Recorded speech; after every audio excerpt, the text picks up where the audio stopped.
So don't pay attention to those scary stories about how your benefits will be cut, especially since some of the same folks who are spreading these tall tales have fought against Medicare in the past, and just this year supported a budget that would essentially have turned Medicare into a privatized voucher program. That will not happen on my watch. I will protect Medicare. President Obama tonight firing a bit of a shot across the bow at Republicans whose party stood against a now very popular government health care program before they started trying to portray themselves as standing for it. Following Senator Ted Kennedy's death 2 weeks ago in Washington, the decision was made today about who will chair the Senate Health Committee as Senator Kennedy's successor. And if Ted Kennedy were here today, he'd applaud wildly the fact that Tom Harkin is going to lead his committee. Iowa Senator Tom Harkin will be leading the Senate Health Committee, a friend of the public option and a self-identified progressive populist. He's a senator who was a sponsor of the Americans with Disabilities Act. He introduced the Senate version of the Employee Free Choice Act. When he ran for president nearly 20 years ago, he made universal health care part of his presidential announcement. I see an America where health care is available and affordable to all. If there is health care reform in this country this year, it will be because it finds a way through the United States Senate.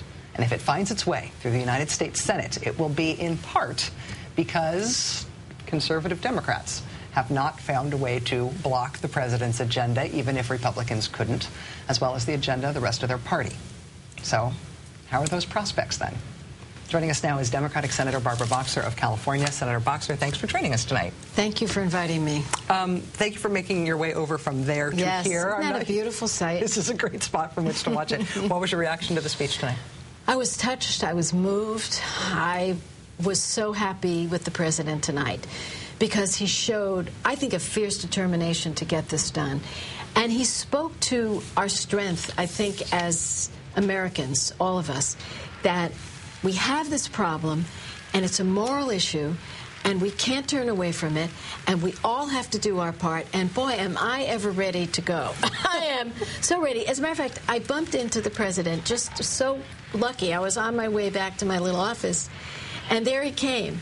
And a congressman was asking him to do some autographs. I said, I don't want an autograph. I just want to tell you something. And I leaned over, gave him a kiss on the cheek, and said, you hit it out of the ballpark, Mr. President.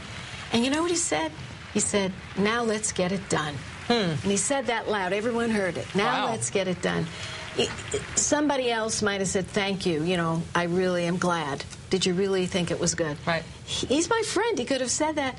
He said, now let's get it done. I mean, he's got a look of determination on his face I haven't seen in a while. So I think this was the moment we were waiting for. I think he did this, and I really hope now we have the guts to finish this job.